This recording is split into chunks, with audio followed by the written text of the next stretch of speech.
الله الله الله أكبر لا إله إلا الله لا إله إلا الله لا إله إلا الله. السلام علیکم ورحمۃ اللہ وبرکاتہ. بسم اللہ الرحمن الرحیم والصلاة والسلام علی سیدنا و مولانا محمد وعلی آلہ وصحبہ اجمعین، اما بعد. شعبان کا مہینہ چل رہا ہے اور رمضان کی آمد ہے. اللہ کے محبوب صلی اللہ تعالی علیہ وسلم رجب جو پچھلا مہینہ گزرا ہے اسی سے ہی رمضان کے لیے ذہن سازی شروع فرما دیتے تھے اور یہ دعا مانگتے تھے، اللہم بارک لنا فی رجب و شعبان وبلغنا رمضان. اور ایک روایت میں بارک لنا فی رمضان بھی ہے کہ اللہ ہمارے رجب اور شعبان میں برکت عطا فرما اور ہمیں رمضان کا مہینہ نصیب فرما اور ہمارے لیے اس کو بابرکت فرما. اور شعبان میں آپ کثرت سے روزے رکھتے تھے اور اس میں 15 شعبان کے بارے میں اس کے فضائل موجود ہیں احادیث پاک میں.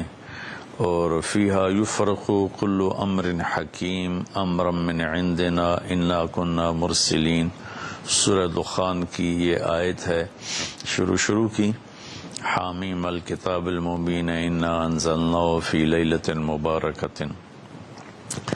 تو بعض مفسرین اس سے 15 شعبان لیتے ہیں اور کچھ لیلۃ القدر لیتے ہیں. تو 15 شعبان کے روزے کا اہتمام یہ ہر دور میں اللہ کے نیک بندے اس کا اہتمام فرماتے رہے، اور حدیث پاک میں بھی اس کی فضیلت آتی ہے کہ اس رات حدیث صحیح ہے، ان اللہ یطلع علی اہل الدنیا، اللہ تبارک و تعالی ساری دنیا کے انسانوں پر اس رات میں اپنی نظر کرم فرماتے ہیں اور ان کی بخشش کے فیصلے فرماتے ہیں، سوائے 2 شخصوں کے، الا المشرک والمشاہن. ایک جو شرک کرنے والا ہو یعنی غیر مسلم ہے، مشرک ہے جو ایمان سے محروم ہے، اور دوسرا مشاہن. مشاہن کون ہے؟ کینہ رکھنے والا. ایک دل کی کیفیت ہے بغض اور اس سے شدید ہے کینہ. بغض ہوتا ہے کہ مجھے کسی سے نفرت ہو گئی، اس کیفیت کا نام بغض ہے. اور کینہ اس سے شدید ہے کہ نفرت بھی ہے اور اس سے نقصان پہنچانے کا پکا ارادہ بھی ہے. اس کیفیت کو جس میں کسی کو نقصان پہنچانے کا ارادہ چل رہا ہو اسے شحناء کہتے ہیں، اور اس کیفیت والے کو مشاہن کہتے ہیں، اور ہماری زبان میں اسے کینہ کہتے ہیں. تو اس رات میں اللہ تعالیٰ بخشش فرماتے ہیں. اس رات کا روزہ اللہ کے محبوب صلی اللہ تعالی علیہ وسلم رکھا کرتے تھے، اور بعض روایت میں 1 سال کے صغیرہ گناہوں کی بخشش کی بھی فضیلت بیان کی گئی ہے. بہرحال ہر دور کے صالحین، علماء، صوفیاء اس روزے کا اہتمام فرماتے چلے آئے ہیں. اس رات کا اگر کچھ قیام ہو جائے اور روزہ رکھا جائے تو ہمارے اعمال میں ایک اچھے عمل کا اضافہ ہے اور ہماری نیکیوں میں اضافہ ہے.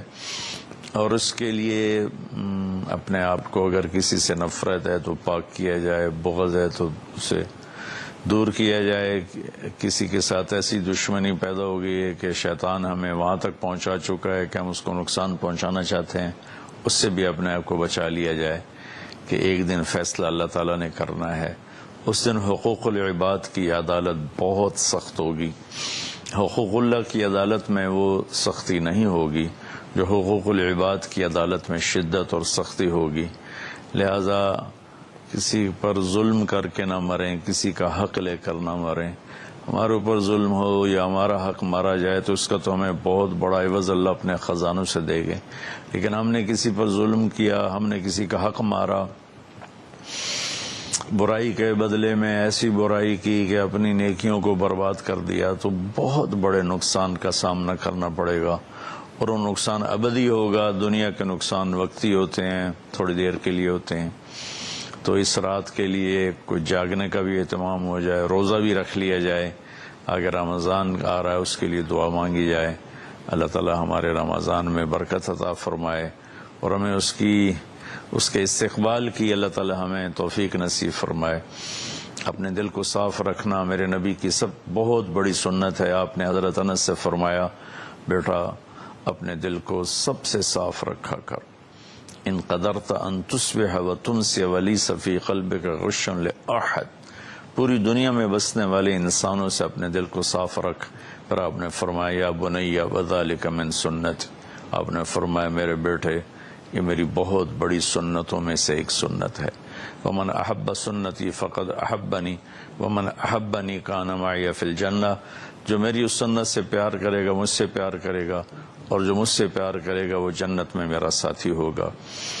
تو ہم اپنے دل کو سب سے صاف کریں, ساری دنیا کے انسانوں سے اپنے دل کو صاف رکھیں, تو اللہ تعالی ہمارے ساتھ بہت آسانی اور نرمی کا معاملہ فرمائیں گے اور بہت ہی سہولت کا معاملہ ہو جائے گا. اللہ کو پسند ہے اس دل کو صاف رکھنا, لوگوں کے حسد سے, بغض سے, نفرت سے, کینہ سے, عداوت سے, حقارت سے. میرے نبی نے فرمایا کسی انسان کے برا ہونے کے لیے بس اتنا ہی کافی ہے کہ دوسروں کو حقیر جانے. بحسب امرئ من الشر ان یحقر اخاہ المسلم. کسی انسان کے برا ہونے کے لیے ضروری نہیں کہ وہ بہت بڑے بڑے گناہ کر رہا ہے تو وہ برا ہے, وہ بھی برے ہیں, لیکن آپ نے فرمایا کہ کسی کے برا ہونے کے لیے اتنا ہی کافی ہے کہ اوروں کو حقیر سمجھے, اپنے آپ کو اچھا سمجھے.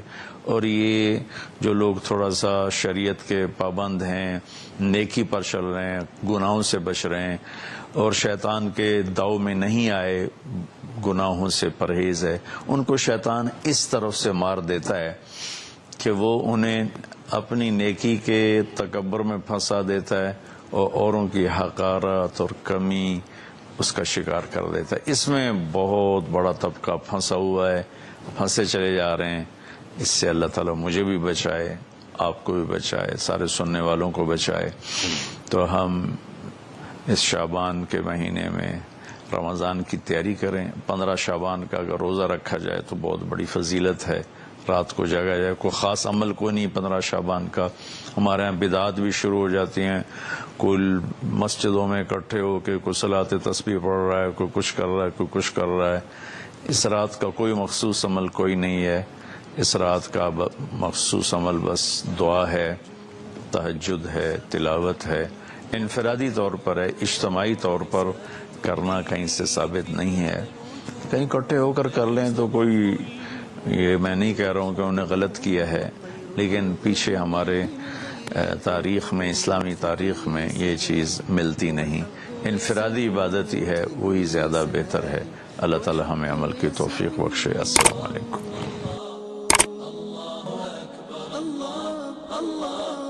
الله أكبر لا إله